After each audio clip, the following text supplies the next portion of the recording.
leadership positions are borrowed currency. What do you mean? You're only there for a little while.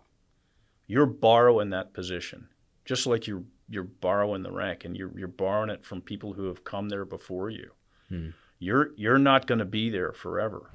Recently, I was standing in line, and I happened to turn around, and behind me was an elderly gentleman with close-cropped white hair, and I noticed a faded bulldog tattoo on his forearm. And as I looked a little closer, I saw on his belt buckle a big USMC brass belt buckle, and being the clever guy I am, I said, "Oh, you were a Marine." And he looked me in the eye with a bit of a sour look on his face, and he said, "No, I am a Marine." My name is Patrick Domley, and I'm on a mission to build better leaders. That conversation that I had reminded me about the importance of creating an identity within your organization in order to facilitate good leadership. And quite honestly, nobody does identity better than the United States Marine Corps. That's why today my guest is retired Colonel Giles Kyser, a Marine officer, combat veteran, and we're going to talk about a lot of important things for leadership, but the one that I think is really interesting is the criticality of establishing an identity. Whether you're a parent thinking about the name on the mailbox, or whether you run an organization or even a particular section, how do you communicate an identity to your people that causes them to perform even better because they're a part of a team? Stand by for Lead Like a Marine. If for no other reason, I mean, I've been retired from the Marines now for almost 17 years. And since then, I've been in business. And what I have found, and I think like you found as well, that there are so many of these little nuggets of leadership that we learned as a part of our formative experiences in our lives and then later in the military, that they apply across the board. When you think of them generically and take out the specifics of potentially the situation in which they were applied, but they apply because it's all about people. Yeah. I always say good leadership is good leadership. It's just the context that changes. Amen. So, we'll see where we go. I'm Let's looking go. forward to this. Why don't you start with just talking to us a little bit about who is Giles Kyser? How did you get to the point where you are now? Are there some wave tops that sort of helped you become the man that you are? I think so. I and a lot of people say that, you know, I've had this wonderfully crafted life that never lacked direction, and there's probably some truth to that. I mean, I grew up in a Marine family. My dad was a Master Gunnery Sergeant in the United States Marine Corps. That's an E9, the top enlisted rank. In the Marine Corps, we have both Sergeants Major and Master Gunnery Sergeants, depending upon what track you're on.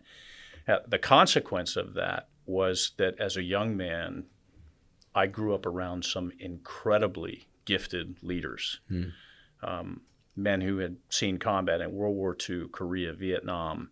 And these were all my neighbors and people that knew my dad and people that my dad respected and my mom respected. Incredibly important that they both did. Right. And that was a great place to start, because my view of the world at that point was, okay, this is how men are supposed to be. This is how good people are supposed to act.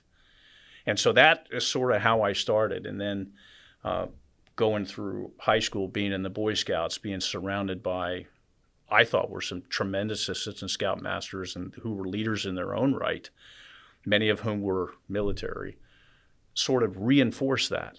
So, okay, I'm going along, and then I graduate high school. I go to the Marine Military Academy in Texas, populated all by retired Marines in leadership positions.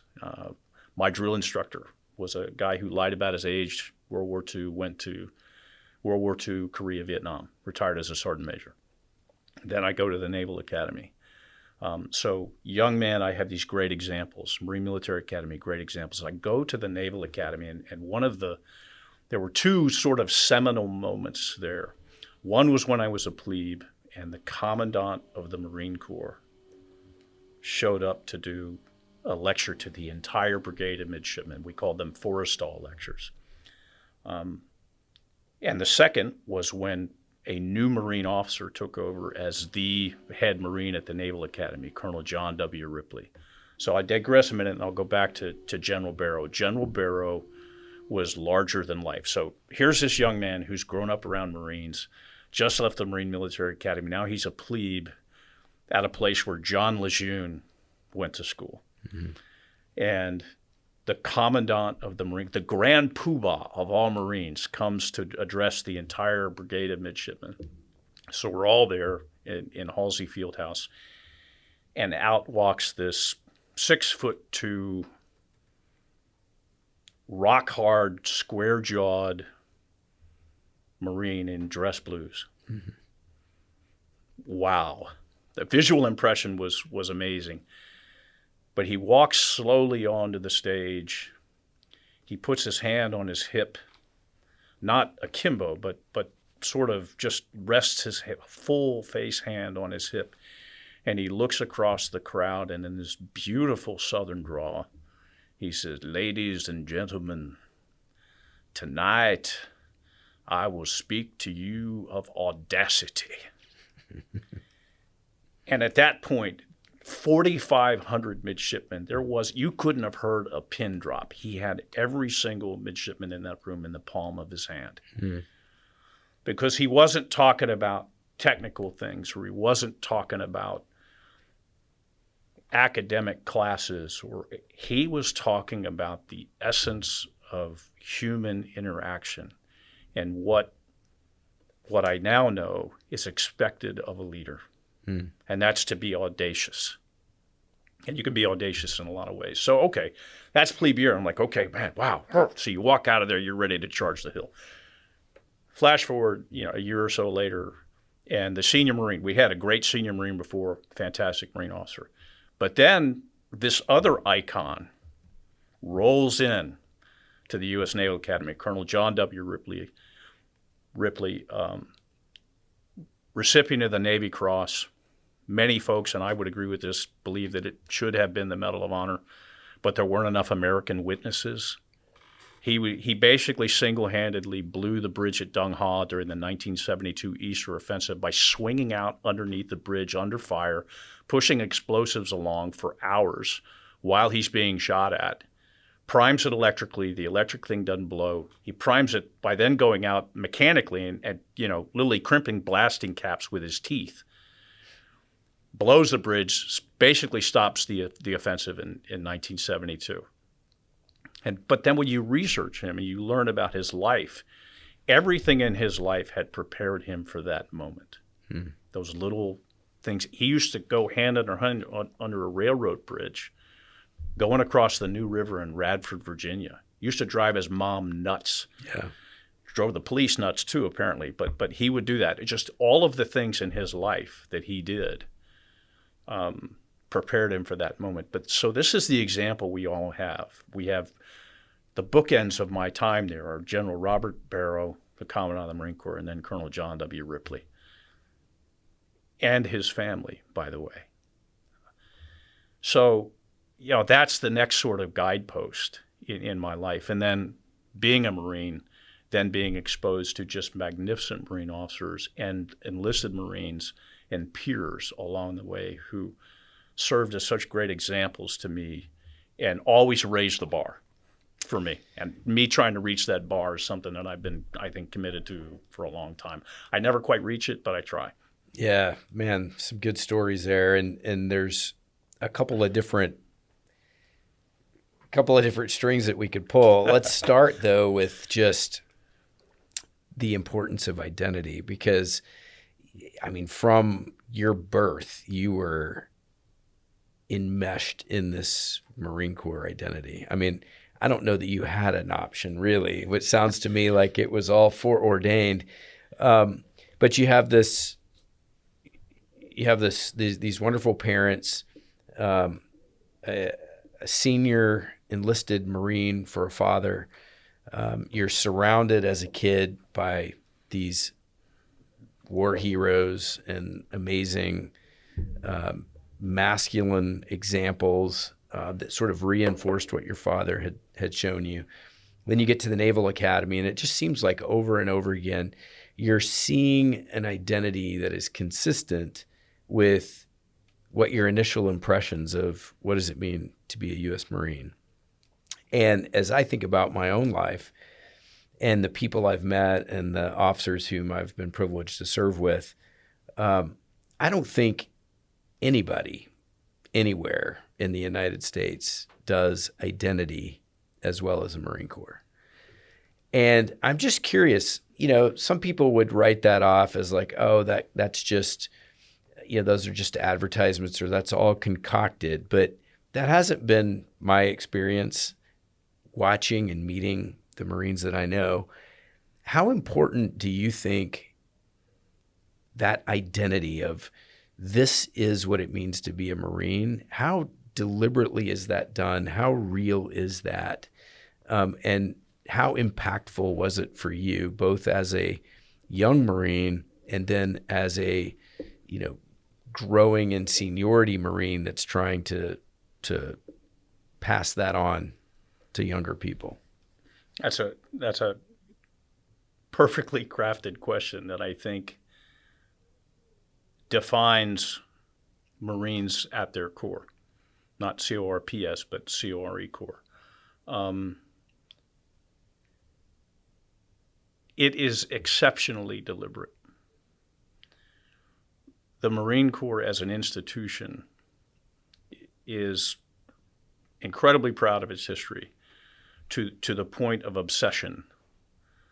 But the obsession is not one that revolves around arrogance. It's one that revolves around a commitment to that culture and to that identity. Our motto, Semper Fidelis, always faithful. Well, always faithful to what? Well, from day one, when you're a Marine or a recruit to be a Marine, those stories, the history of the Corps, the legacy of the Corps, the absolute unrelenting commitment to never, ever, ever letting down another Marine, or what's worse, tarnishing the reputation of the Marine Corps. That is a deliberate guidepost that is established on day one. And you're right, as a young man, that became just part of who I was because that's what I saw every day. Those are the people that I respected. But the Marine Corps takes people who are not from a similar background to mine, and within 13 weeks of boot camp, they have transformed those young men and women into people who are fanatical about the reputation of the Marine Corps. Every day, everything they do, those drill instructors, the example they set, the officers who are there drill this into you. Every street name on a base, every obstacle in the leadership obstacle courses are named after Marine heroes. And regardless of how tired you may be when you show up to the obstacle, you and your squad to go through it that day, the first thing that drill instructor does is he tells you the story of John Basilone on Guadalcanal, of Lejeune, or Dan Daly, at Bella Wood, or John Ripley at the bridge, or whatever it is. The unspoken lesson there is that's what's expected. We've been doing that for 250 years, and God help you if you do anything to lower the reputation of the Marine Corps. And that isn't just a bumper sticker. It finds its way into the culture of the Corps in almost every way that the Marine Corps presents itself to the nation. You remember back in the 80s, the infamous or the famous sword commercial, where this is when Conan the Barbarian was a brand new movie. Totally remember and the this. the first time the Marine Corps played this commercial was during an NFL football game on a Sunday night. And I remember seeing it because I was a midshipman at the time. And it was one of the nights when I was lucky enough on a Sunday to actually be allowed where there was a TV. And so I'm sitting in what we called the wardroom, and this commercial comes on the TV. Nobody knows what it is yet. Nobody knows it's a Marine thing yet. And you see this hammer beating on this raw piece of red hot steel. And then you hear this voice, iconic Marine voice that stayed in Marine Corps advertising for a long time about, first you start with raw steel, then you pound it, heat it to polish it molten to metal, razor sharp perfection. And then the next thing is they show a Marine officer sword, a Mameluke. And then they show this Marine officer standing there, and he pops the sword up into his shoulder. And then, it says, maybe you can be one of us. And when you think about that advertising, the few, the proud, maybe you can be, the night commercials, the other things, there has never been an attempt on the part of the Marine Corps to try to be something that we are not. The focus has always been on the individual Marine and the expectation of excellence and winning and honoring the history and tradition of the Marine Corps when you do that. And that carries through not just in the advertising and the recruiting, but what gets done at boot camp, how those things are emphasized every single day, every year. On November 10th this year, no matter where you are as a United States Marine, you will celebrate the Marine birthday. And you will figure out, if there's a room of 3 people like this and there's 3 Marines in the room, you're going to figure out who the young guy is and who the old guy is. And you'll cut a piece of cake, whether it's a big fancy cake at the Marriott in Washington, D.C., or a piece of pound cake from your MRE. You'll cut the cake. The oldest Marine will take the first bite, and he'll hand the piece of cake to the youngest Marine, symbolically passing on the traditions and the expectation of the Corps. Mm-hmm. And that happens no matter what. My dad has stories of that in Vietnam, where that happened in a foxhole. I've seen it myself in places where Marines have been deployed. The most memorable birthdays you've ever had as a United States Marine are usually when you're deployed somewhere with your other Marine brothers and sisters doing what you do. So that it just gets constantly reinforced to the point where it becomes almost a religious obsession. People say the Marine Corps is a lot like a religion, maybe a cult. There's probably some truth to that, because that expectation has never changed and it's never wavered. This summer, at Marine Barracks, Washington, D.C., on a Friday evening, they have parades. Same parade basically they've been having since 1957, in which my dad marched, the very first one. And the Secretary of Defense came, and prior to the parade, in the garden party, he was talking to the assembled masses that were there as guests of him and the Commandant. And one of the things that Secretary Hegseth mentioned, he said, the Marine Corps has never wavered. You set a standard, and you keep your standard, and you keep your ethos. You've never tried to be something you're not. You've always focused on those things about warfighting and excellence. And he said, funny enough, the Marine Corps never had a problem with recruiting because you stayed true to that. And he said, I love it when the Commandant's in the room because I know I'm going to get clarity. I'm going to get a warfighting ethos. I'm going to get a knife hand. And he's going to be very clear about where the Marine Corps stands on something. And that extends to every Marine, whether he is a general officer or a brand new recruit, because everybody in the Marine Corps believes it to their soul. So it's funny you brought up the word cult, because I think sometimes people who haven't been a part of the Marines or something like that, they are quick to dismiss that as perhaps being a stunt, or it's cultish, or it's dangerous, etc. But it seems the balance of what you're saying isn't the energy with which the identity is pushed, but it's it's what the identity is based on. And if the identity is based on principles that are worth keeping and preserving, then being cult-like or almost religious in your devotion to those things seems like it would be a positive. Is that the way you feel 100% it? correct. Yeah. And I would tell you that I've seen it so many times under so many different circumstances. Gunnery Sergeant Barry Bartasavage, assigned to 2nd Battalion, 2nd Marines, Iraq 2004. We're in a firefight.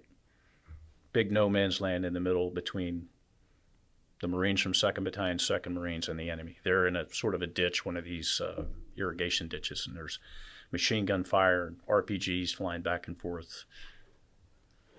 The Marines from 2-2 are doing their business. Well, out in this no man's land, there is the foundation of a house. Well, in this foundation, caught out in the middle of this, is a young Iraqi family, a mother, father, and 2 kids. Okay. Some people would say, well, man, that's really rough. That's, bad, wrong place, wrong time. Yeah, bad day. Okay. Well, Marines don't do that. Marines take action. That's what's expected. That's what you learn from day one in boot camp. You will do the right thing, period. Full stop. That's the expectation. So Gunnery Sergeant Bartasavage and one of the other sergeants from my anti-armor platoon ran out into the middle of this melee under fire. They grabbed the Iraqi family, the mother and the father. Each one of them took one of the kids under their arm like a football and then ran the 60 or 70 yards back through fire, back to our lines to save that family. Now, Marines will absolutely charge into the teeth of the enemy and do what we do.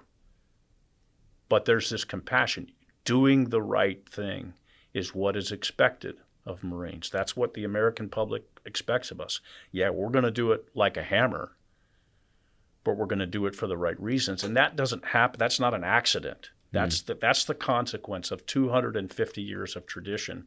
And every generation of Marines looking at the next generation and saying, let me tell you about Gunnery Sergeant Bartasavage. That's who I expect you to be. Let me tell you about Dan Daly. That's who I expect you to be. Let me tell you about Second Lieutenant John P. Bobo, who, under fire in Vietnam, has his leg blown off, ties a tourniquet around his leg, jams the bloody stump into the ground, and then protects the withdrawal of his platoon. Gunnery Sergeant of the United States Marine Corps looked at me after I read that on a plaque, and he said, you know what I expect of second lieutenants? That's what I expect. Mm-hmm. Yeah. It's constant, and it becomes part of who you are. Yeah, that's powerful. What about, and I don't mean to cut that off because every one of those stories could be a podcast in and of itself, but as we try to apply this conversation to a broad audience and leadership in general, do you see value in, okay, I'm not a Marine, I'm a supervisor of a department, I'm a owner of a company, I run my kids' PTA or whatever it is there value in creating an identity that enables leadership to be more effective? Granted, it's going to look much different, hopefully, than the type of identity you just described, but is there a broader applicability to creating an identity that facilitates good leadership? I think absolutely, and I think it starts with you looking at the organization and determining what its end state is. What's its purpose? Okay, I would say that the majority of organizations that most people want to become part of have what I like to refer to as a nobility of purpose. They have an end state which elevates people to a place they would not have been able to get to otherwise, mm-hmm. or maybe not as easily. And they're elevated through the actions of people who lead that organization. It's always about people. And it's always about that nobility of purpose. People will naturally, in my view and in my experience, they will naturally gravitate towards activities or organizations that feed their soul. I talk about this sort of the religious devotion, but there's a religious devotion to something that betters the people or the organization around you, because the value you find in that as a person when you're part of an organization like that will transcend any paycheck you ever get, because you feel good about getting up in the morning. Yeah. And that becomes an individual driver. It also then becomes an individual responsibility and something that you establish every single morning. I'm sure we'll get to mentors and things like that, but one of the great mentors in my Marine Corps career was General Peter Pace. He was the first Marine chairman of the Joint Chiefs of Staff. I was privileged enough as a young lieutenant and captain to have him as my commanding officer at Marine Barracks in Washington, D.C. And he tells a great story about how an individual act influenced him for the rest of his life. And that individual act was done by a sort of passively, not on purpose, but the individual circumstance established a pattern for him that carried him through the rest of his service. Mm-hmm. And it's so compelling.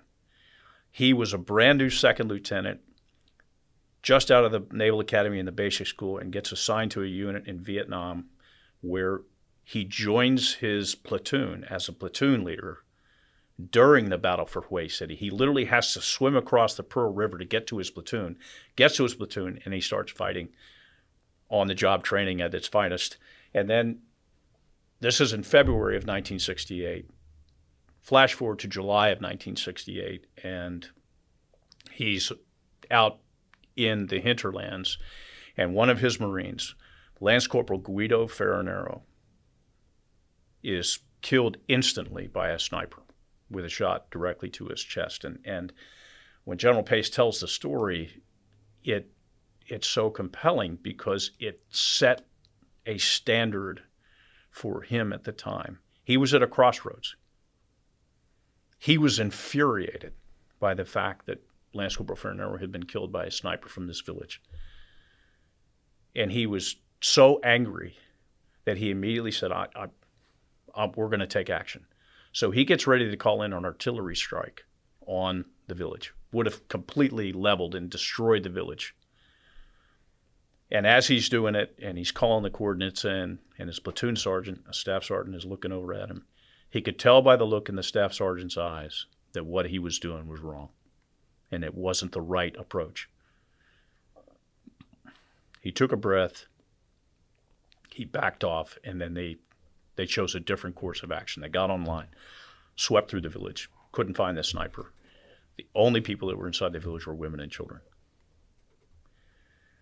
And he resolved at that moment that he would never allow the sacrifice of Guido Ferranero to compromise his moral compass. And so he tells that story, and it became, and I saw this in him every day when I was lucky enough to be in a unit that he commanded and later mentored by him. Every day, he would get up and he would set his moral compass for the day. And the goal was the next day to be able to look back at the last 24 hours and know that he didn't do anything to dishonor the memory of Guido Ferranero. And it wasn't about necessarily being a Marine. It's about doing the right thing for the right reasons under the toughest circumstances. Your moral clarity is never going to be challenged when it's an easy day. It's only when it's a hard day that's going to get challenged. And as a leader, whether it's an organization, a business, or otherwise, it's your job to establish that moral clarity and create a culture of not just excellence, but of a way to give back to society in a way that would make you proud. And he did that every day. And he kept a picture of Guido Ferranero under his blotter his entire Marine Corps career. And any time that he was getting challenged by senators or whatever, he would remember Guido Ferranero. And then the rest of it became very, very clear. Mm-hmm. And as a mentor of mine and as a leadership example, I use this because it matters to me so much. The day he retired as the chairman of the Joint Chiefs of Staff. All the hoopla is over with. This massive ceremony is over. He goes back to his house. He changes out of his Marine dress blues. Iconic uniform. Looked great. So he gets out of his dress blues, puts on a polo shirt and some khakis, and he drives his personal vehicle down to the Vietnam Memorial, the wall. His security detail, which is no longer required to be with him, they still kind of follow him, and they're going to keep an eye on him. And he goes to one of the panels, and he stands there for a few minutes and collects himself. And then he leans down, and he puts something at the base of the panel. Gets back in his car and quietly goes away. No fanfare, no ceremony, no photographers. Well, one of the security guys goes by and takes a picture of what he left there. There's a 3x5 card. And on the 3x5 card, it says, to Lance Corporal Guido Fairnarrow, these are yours, not mine. Mm-hmm. With love and respect, your platoon leader, Pete Pace. And he tells that story because he said that sacrifice was not going to be in vain. Those are the kind of people that you have the privilege of leading, whether the United States Marines, they're going to do things. They're going to make sacrifices either on purpose or not that become the guideposts for who you are as an individual. And your duty as a leader is to remember those people and to remember those sacrifices or those little things that they did and take it as the privilege it is to lead them and to drive that forward. That leadership it can be applied anywhere. I've been in business now. I've been retired off active duty since 2009. And I've been in business since then. Those lessons apply across the board because it's always about people. It's about purpose. And it's about professionalism. And these things are, and when you have mentors like that or these leadership lessons that keep getting reinforced. When I go see Gunnery Sergeant Barry Bartasavich down in Georgia, and he's talking to a junior ROTC unit at a high school, and I watch how he works with young people. I see General Pace when he's on the board of directors. When I see Colonel Ripley's son, Tom, in business and watching him coach young men in lacrosse and teaching them those indelible lessons that come with being a good person and becoming a good young man. That culture, that identity of, and that importance of purpose it's priceless. Yeah. And it can be applied. So yes, I think because again, it's always about people, purpose, professionalism, those things. And those are part and parcel of who you are, I think, as a leader. Yeah, I think, again, so many good stories. The commonality I see between your earlier conversation about the Marine Corps and the Marine Corps intentionally crafting this culture and it being such a deliberate act to continue it, and then bringing it to the very personal with the individual leader, whether that's General Pace or some of these other people you just mentioned. It seems to me that the commonality in all of those things, aside from the importance of identity, is that doesn't just happen on its own. Sure, there's an intrinsic motivation that we all have that says, I want to do something that counts or that's meaningful. But in all of those examples you gave, from Marine Corps down to individual human being, that's something that has to be done very intentionally. And it requires a deliberateness of thought in terms of what is the identity that I want to try and reinforce with this particular group. And, I think sometimes people see the military and say, well, the military, that's got to be easy because, it's life or death and it's national security, et cetera. But leadership in any form, supervision in any form, you are given some responsibility over another group of people. Like it or not, those people are subject to your supervision. And there is a debt you owe to them in that situation of, I need to be the best leader I can be for you, even though it may not have anything to do with my promotion, but this is where we are. I owe it to you to lead you well. And part of that is, how do I create this sense that what you do is important, that what you do is valuable? And I think that could be applicable whether somebody's serving fast food at the fair or, a lifeguard at a swimming pool. What I do is important. How do I communicate that to you? How do I get you to buy into that? No, that's another great point, and central, I think, to any leader's role in any organization that he becomes part of. I'll break this down into two stories again that I think illustrate your point very well. One is when I was assigned to the Special Operations Command in Europe, we were heading down into the Balkans, into Bosnia, to execute a mission down there. And we had some very, very capable forces that we were commanding at the time. And as you can imagine, the exactness of the mission was so important that every cog in the wheel had to have a 100% focus and a 100% chance of success.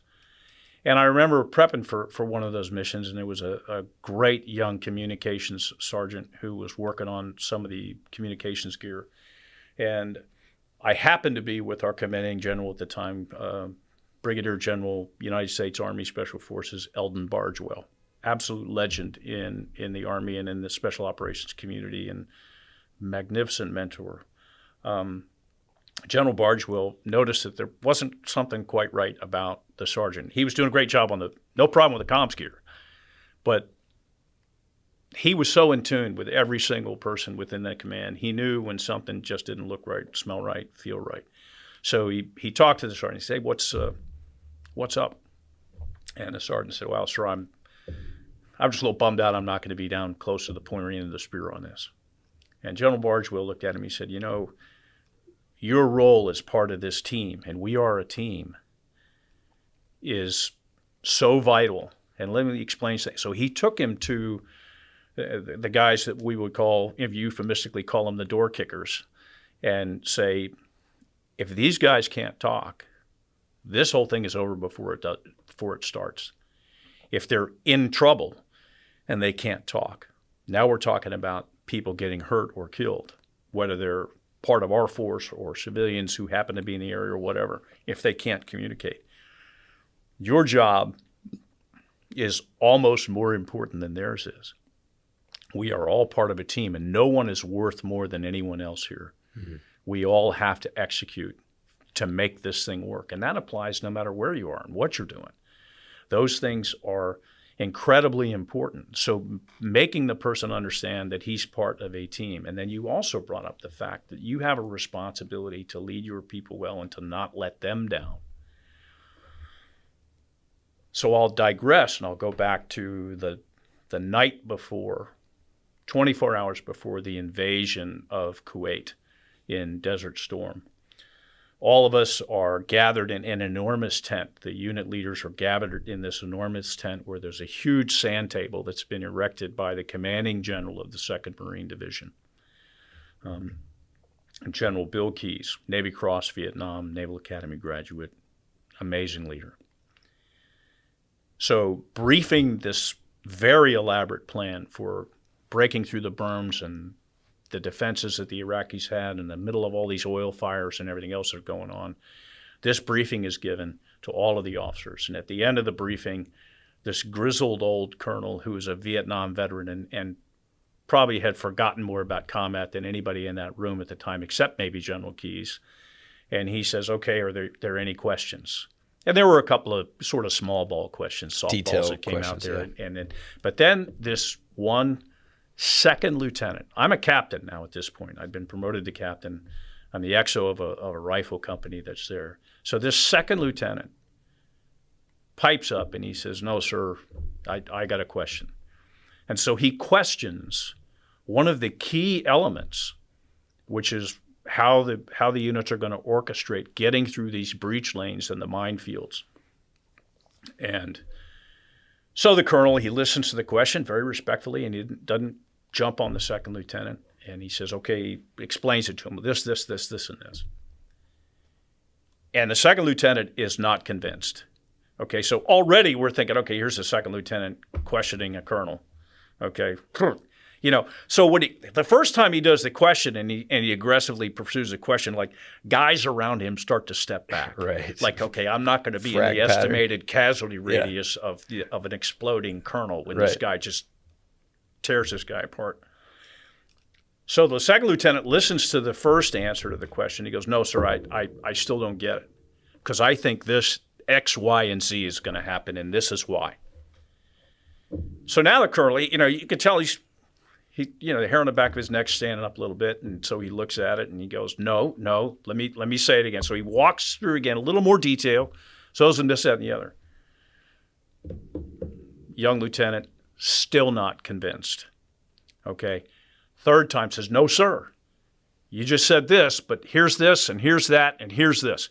Now the circle around this lieutenant is getting even larger because people are stepping back even further because they're like, okay, this is going to be an execution. Yeah. But then this grizzled old Vietnam veteran colonel with a Navy Cross commanding general behind him rubs his chin, and he thinks, and he looks at the sand table again, and he says, you know what, Lieutenant, you're right. And at that moment, the entire invasion plan changed. A small detail of it, but it changed as the consequence of a young Marine officer who had the temerity to question something, which is inculcated in the Marines. We like to think it is. Well, he set the standard that day for every single person under that tent. And he did it not only because he was a Marine, but he was looking out for his Marines. He did not want them to suffer the consequences of something that could have been avoided. And he was not willing to let it go. He was a dog with a bone, and it was great. And I, as a captain standing there, I'm still a relatively junior officer. I'm thinking, wow, this guy's gutsy call, kid. But there he went. And I tell you what, I walked away from that experience with another guidepost, another milestone in my career where somebody had done the right thing regardless of the personal consequences to him because he believed in what he had to say.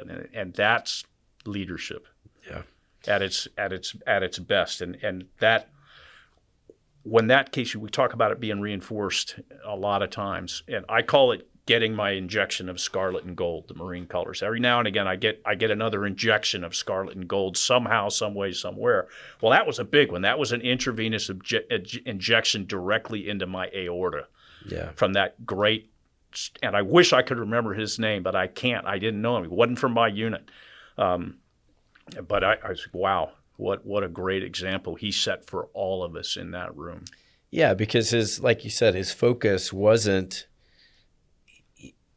I may get flamed. This may be the end of my career effectively. And yet these are my guys, my people are involved, or if not mine, there's other human beings that are involved. I think this is wrong. I've got to say something. He clearly had set his moral compass that morning the right way, much like General Pace talked about. The other thing that is impressive to me about that story, though, is the grizzled colonel, because it would have been very easy to dismiss the group, to go back on his own, to rethink it, maybe issue the change in a way that wasn't so public, in a way that didn't communicate, oh, I just got faced by a young lieutenant. And yet he had the guts to think about it, to give an honest consideration of what the person had brought up, and then be able to admit, you're right. And those are the lessons that, depending upon the lens through which you look at them, they can carry you in so many different places. And to that end, you had a colonel who was smart enough to know that he wasn't the burning bush, okay? But he also lived inside a division commanded by General Keyes, who clearly established the fact that everybody has a voice. That doesn't mean you go outside the chain of command, you Sure. violate command, nothing like that. But it does mean that every person there was expected to do the right thing and to exercise judgment, intellect, insight, all of those things. And that's not an accident. Yeah. No, it's not. And those lessons get taught from the day you enter boot camp on. Sometimes those small things that we have this thing for our Marines in boot camp called the Crucible. It's the final culminating event. It's 72 hours long. Very little sleep, very little food. It's constant movement, constant this, that, and the other, leadership lessons along the way. And at the end of it, your drill instructor hands you your first Eagle Globe and Anchor. You're not permitted to wear an Eagle Globe and Anchor up until that point. Right. And in those crucible events, in that time period when you were at your most tired, your most probably weakest point, morally, physically, otherwise, that's when those lessons are reinforced. And that's, I believe, in my heart, I believe that's why they stay. Mm-hmm. Because those lessons, they always say, you learn your best lessons the hard way. Yeah, I agree with that. And sometimes you also learn your best lessons when you were at your lowest points. Sure. Physically, mentally, morally, all those things. But when you've got examples around you who are, oh, by the way, going through those obstacles and those things with you, those drill instructors are there every minute of the crucible. And at the end of it, they look as fresh as they did on the first step of the crucible. I mean, they're superhuman. They're mutants, I think. I'm not sure how we make these drill instructors the way we do, but they're amazing people. But they finish that, and they set that tone, and they just reinforce it every single time. And it's just priceless. It really is. And it's about that culture. Yeah. Yeah. I think that I want to keep going back to this second lieutenant because there's a lot that we can pull out of that. Amen. And, this guy happened to be a second lieutenant in a room full of lots of rank. But oftentimes the people sitting around the table are the leadership of your particular section. It's usually not that we're about to cross the line and be in combat. It's our staff meeting, or it's a planning meeting that's moving forward to whatever our next objective is in the company, or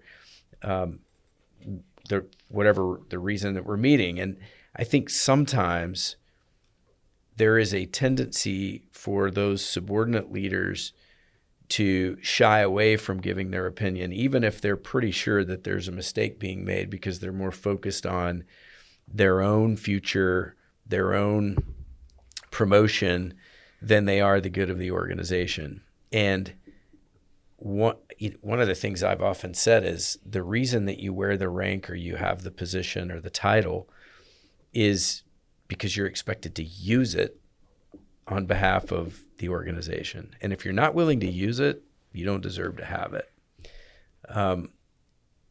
That's a hard thing to get through to people, I think, when it feels like everything's a knife edge, and if I just make a little compromise here, if I just choose to keep quiet at this point, it's really not going to cost me anything, whereas the other might cost me a lot.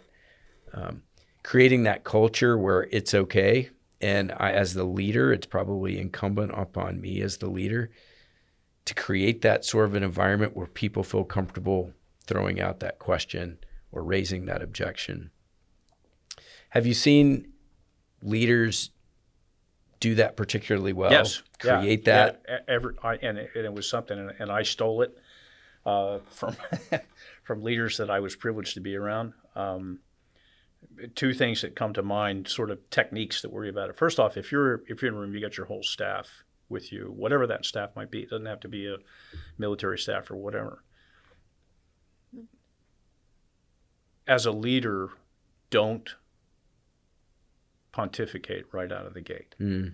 Don't say what we're going to do and how we're going to do it or whatever, and say or say, okay, we've got this is where we're headed. And then you start with the most junior person in the room. Absolutely 100% of the time. What do you think?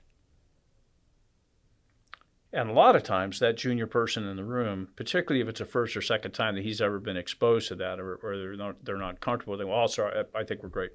No, I want you to give me 2 things you see that might go wrong.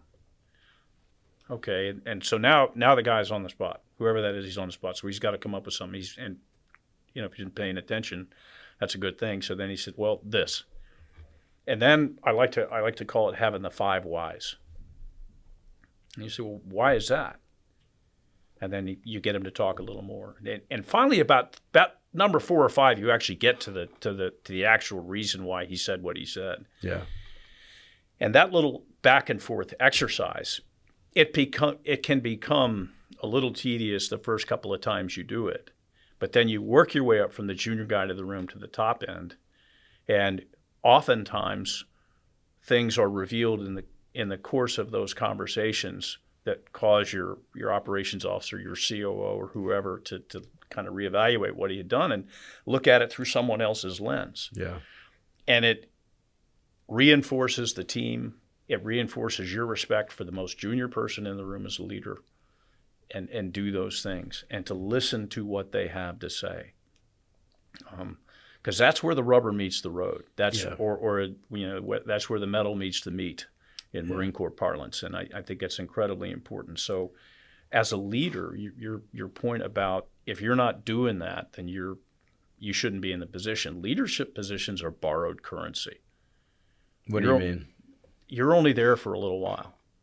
You're borrowing that position, just like you're borrowing the rank, and you're borrowing it from people who have come there before you. You're not going to be there forever. What you have is an obligation to use that position to the best of your ability to better the organization, to better the people in the organization, obviously accomplish the mission first, but then better those people. Because you want them to grow and be successful in whatever they do, and you have to create that culture. You only have a very finite period of time. People always say, when you're in the military, what are your greatest memories? And I would say 90% of the time, it's when I was in command, when I was in that position of responsibility as, a platoon commander, company commander, maybe company XO or a battalion XO, but in a real position of influence and leadership, and you had an opportunity to make a difference, and you did. Yeah. And that didn't matter necessarily whether you're in command of a combat unit or whether you're in charge of a section at headquarters Marine Corps, okay, or whether you're in charge of a company that makes whatever it is that you make or that provides a particular service. When you have that opportunity and you don't take advantage of it as a leader, you're selling yourself short, you're selling your people short, and you are not going to be satisfied the next morning when you look in the mirror and you ask yourself, did I do the right thing over the last 24 hours? Yeah, I think that's such a great way to kind of close this part of the conversation off, because we get back to that idea of being intentional as a leader. And you can do that in little decisions you make throughout the day, but starting off your day with a sense of who am I and what is my goal for this day, or looking back on the previous 24 hours, let me evaluate intentionally, how did I do and what can I do different? I think I'd like to say that was common, but it's not.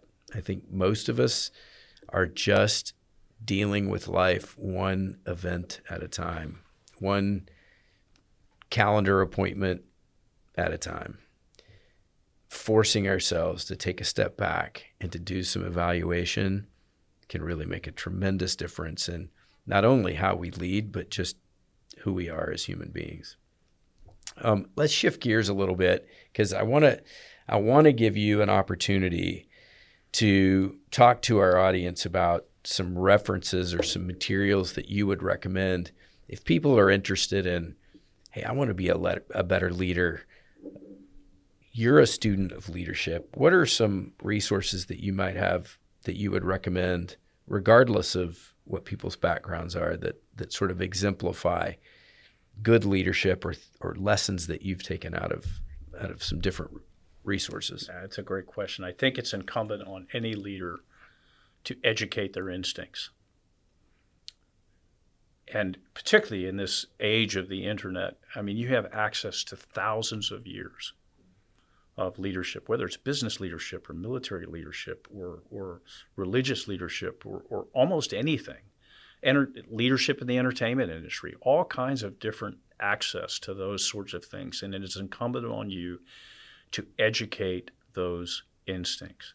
Because when you do that and you do it over and over and over again, you create this compendium of knowledge that otherwise you would not have been exposed to. And establishing that foundation and that toolkit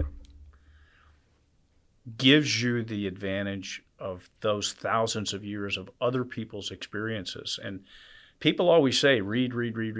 There's nothing better, except for maybe being in the middle of something yourself, to learn than to read, and to read in a very broad manner, various things. And you bring up a great point. One of the best books I've ever read, it took me 12 and a half minutes to read it. And it is called A Message to Garcia by Elbert Hubbard. Great book. It is just a short, small thing. And the question of the book is, can you carry a message to Garcia? I won't spoil it. The upshot of the whole thing is it's about individual initiative and not giving up until you reach the objective, and not depending on other people. Yeah, not making excuses. No excuses. I will find a way to carry the message to Garcia. I got handed this book when I was a plebe at the Naval Academy on the first day. Our first class midshipmen that were putting us through our paces handed us that book, and we all read it. And since that date, I've literally purchased hundreds of these and given them away to people. And when people say, "Okay, sir, what's your leadership philosophy?" I say, "Well, I tell you what. Here, read this book, and then come back to me in about a half an hour, and we'll talk about my leadership philosophy." And it can be applied anywhere, under any circumstance, and with any goal that you have in mind. And I think because it's so simple, it carries so much weight. And I really, to this day, I mean, I keep a copy of it on my bookshelf. And this is the most recent one that I have that will likely find its way into someone else's hands at some point when I'm sitting in my office at home and I'm chatting with somebody, and it's time to say, "Okay, well, I tell you what, take this with you and tell me what you think." So that's a great one. There's another great book called Legacy that was written by the general manager of the New Zealand All Blacks rugby team. Yeah. Arguably the finest rugby team in the history of the sport. New Zealand's a tiny little country, tiny population, but they have created a culture of excellence within this rugby team that has put it at the top of the rugby world for almost a century. Yeah. Arguably the best thing. And the culture is what makes a difference with that. And, two things when people ask me, what is it about that book that you take away? I say, well, at one point, the team, they are such a great team, and they've harnessed this beautiful culture. And the idea is just get 1% better today at something. Doesn't have to be everything. You're never going to get 100% better every day at everything. But just pick something and get 1% better at it that day. And at the end of the year, you've picked 365 different things, and you got 1% better at all of them. That's one thing. Sometimes you'll pick the same thing 6 or 7 days in a row. Okay, well, I tell you what, at the end of a year, you've improved an awful lot. Yeah. Okay, and that I just think that's wonderful. The other part of it is the leadership by example that they set. At the end of a rugby test match, if you can, in your mind's eye, see what that locker room looks like. Rugby is a very physical sport, so chances are you're going to have bloody bandages and smelly kit and all kinds of stuff laying around and this, that, and the other. There's stuff all over the floor and everything else.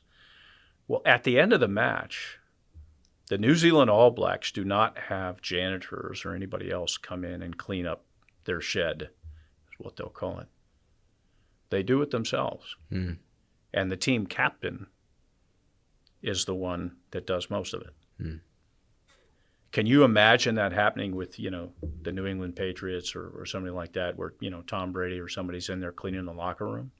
That would be powerful. That'd be but I can't a powerful see it. thing. Yeah. And it's not a shot at Tom Brady. He's an amazing athlete, great leader in his own right, but in different ways. But just that microcosm of that culture with this tiny little country, with the Maori tribal background, the toughness about the environment and of the people and the honor they bring to the country, that's the expectation for that culture, for these men to play at their best. And then the Silver Ferns, which is the ladies rugby team, has carried on that tradition within the female side of the sport. And it's just inspiring. Another great book, Legacy. And then, a couple of others. One was on my dad's bookshelf when I was growing up, and I never read it until after I was a Marine officer. And it's called Once an Eagle by Anton Myrer, and it chronicles the path of two Army officers prior to World War I, through World War I, and then all the way up to really the beginning of Vietnam.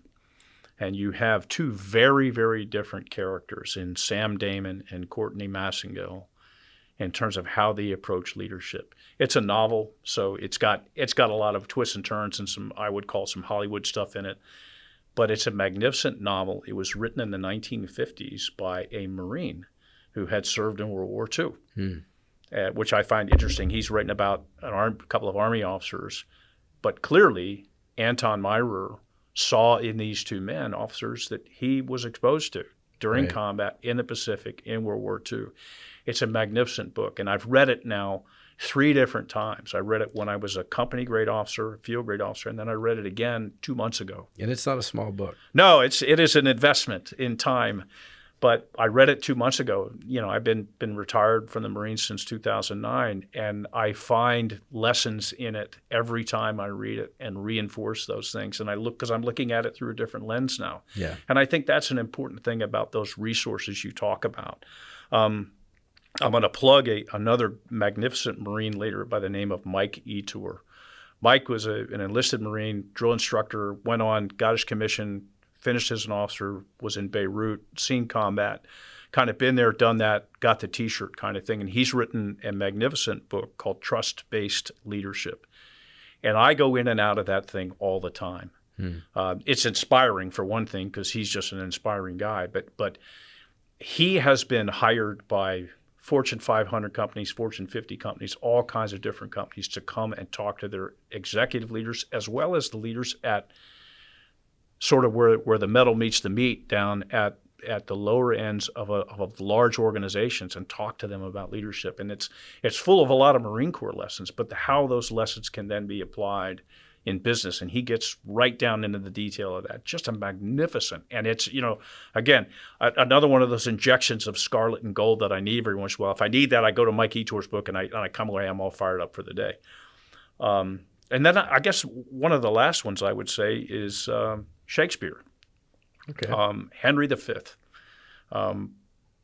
chronicles the exploits of King Henry V, particularly on his foray into France, where he fights at Harfleur Castle, and probably the central battle of the entire play is the Battle of Agincourt, which is at the end of the English invasion into France, and they're kind of on their last legs. They've been beat up, they're sick, they're tired, they're wet, they're hungry. I identify with that. And they're basically outnumbered by the French, who are barring their departure from the country. They're outnumbered 6-1.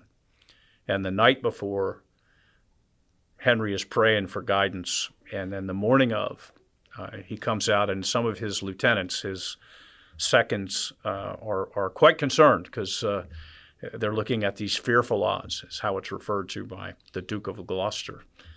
And Henry at that point, and this is Shakespeare, so there's some poetry to it, but Shakespeare, I'm sure, did not just make this out of whole cloth. These stories were handed down from generation to generation, and he then built a play around this. And Henry inspires his fellow Englishmen with a magnificent soliloquy in which he talks about those fearful odds and how important it is to remember what day this is, and that I would not die in that man's company who is fearful to die with us. You know, and he talks about the story being handed down from generation to generation. This story shall a good man teach his son, and we in it shall be remembered. We few, we happy few, we band of brothers. And that phrase, most people don't know where that came from, but it's Shakespeare. And I think the emotion of that, the fact that you can find value in the human story that Shakespeare tells, it's a great thing for leaders. It's good for leaders to be inspired. Never shrink from that. Yeah. Go out and find those things, because those little things, those injections of scarlet and gold or leadership or things like that, or nobility of purpose, those things can create a culture inside of you that by your example you can pass on. And those things they're absolutely priceless. I mean, young men like John Ripley's son, Tom, do that every day. He is now the president and CEO of Lids, the big company, LIDS, Lids. Right. He does leadership podcasts all the time. And every time I listen to one, this is a young man who was a very young man, you know, riding a skateboard when I was at the Naval Academy. Well, later on, he served with me in 2nd Force Recon as a lieutenant platoon commander when I was the XO. And then later on, I worked for him in a company. And again, it speaks to the idea that leadership is not the purview of someone that's older than you or more senior to you or anything else. He is absolutely one of the finest leaders I've ever seen in my life, and he applies that across the board. That's a guy you need to have on a podcast. Well, you said it, and you've got the connection. So I'm happy to. I would do that in a heartbeat. He and his entire family, his wife, his kids, everything. They are a national treasure, and that national treasure started with his dad, Colonel Ripley, and his magnificent wife, Moline, who, if you're looking for an example, they're right up there with General Pete Pace and Lynn Pace, and you know all of the magnificent Marines that I served with, Master Gunnery Sergeant Joe Setland, Gunny Bard Savage, Sergeant D.B. Baker, who is currently is on a SWAT team in Greenville, South Carolina, and is also a hostage negotiator.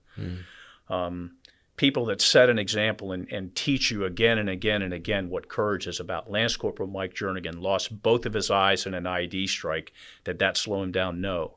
He goes on. He graduated from college the same day my daughter did. He did it in Braille. Wow. And now he's the president of the Blinded American Veterans Association. Anytime you think you're having a bad day or a tough day, you think about men like that, and you're like, wow, okay, you know what? It's time for me to strap on my scarlet and gold and get back to work. Yeah, well, I love that because, you know, you're talking about the injection of scarlet and gold, but I think more broadly, the world is a tough place, and it's a negative place, and it will, if you're not doing something deliberately to refill, it'll suck you dry and leave you demoralized or weakened for sure. But having some resources at your disposal that you can turn to, you know, these trusted sources of truth that you can pull back to and just be reminded of what truth is. And that's great stuff. And I've read 3 of the 5 that you mentioned there and can wholeheartedly endorse those. I will say, for those of you who maybe like me have a hard time understanding Shakespeare as you read the play, the Kenneth Branagh version of Henry V is fantastic. And you may need to watch it twice just to kind of get into the groove of the language. But man, what a fantastic story. I would agree with you. The first time I tried to digest it by reading it off of the printed page, I was quite confused. But the first time I saw it acted out in person, live theater, and then seeing Branagh, that production of it is it's powerful. If you're not inspired when the time you finish watching that, you need to check your pulse because you're already dead. Probably, I don't know, but totally, it's pretty amazing stuff. So again, there's a place where entertainment becomes inspirational. Sure. The movie We Were Soldiers Once and Young, Mel Gibson plays Hal Moore, just an amazing leader. Sam Elliott plays Sergeant Major Plumley.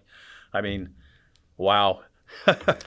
And It's we could okay. go on. I mean, there's so many great examples from real life, but the point is, I think, finding those resources that you can go back to, finding those memories that you can go revisit that re-inspires you to focus and be deliberate and make the most of your opportunity as a leader.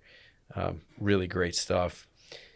Giles, thanks so much for joining us. It's been, I feel like you're the kind of guy that I could literally sit and talk to for hours, and we could do like 19 different podcasts in one session. But our media expert here in the room probably isn't going to sit through 19 hours of us talking. So I don't know. He looks pretty tough to me. I think he'd probably be okay. And, yeah. He'd probably still be going, and you and I'd be, face down on our mashed potatoes. But, Maybe so. But I really appreciate you being here. Thanks so much for coming out. And I know this is going to be helpful to our listeners. And I just want to say thank you so much for all that you do. My honor, sir. And to all of your folks who are going to listen to things, this is, I'm not the burning bush. What I am is somebody that talks about great leaders that we've been around and great young men and women who do a great service for this country every single day. And I will say this one final thing, and I think it's important for leaders to remember. I will put it in a military context because that's the one with which I'm most familiar. When I retired, my retiring official was not a general officer. I asked, and he accepted to do my retirement ceremony for me with Master Gunnery Sergeant Joe Setlin. Absolutely, bar none, the most incredibly well-trained, probably the best Marine I've ever seen, bar none. Master Gunnery Sergeant, E9 in the United States Marine Corps. I asked him to do my retirement ceremony with malice of forethought, so to speak, because, one, I respected him so much. He had such a huge influence on me. You talk about a guy that could carry the message to Garcia. The only thing I had to do was point him and light him. Yeah. And it was over. I didn't even worry about it. But in the audience that day included the Secretary of the Navy and a few other flag and general officers and things like that. And the point I made in my remarks was the people that do the majority of the fighting and dying and sacrificing for this country and our way of life don't wear brass on their collar. They wear chevrons on their sleeves. That's where the metal meets the meat.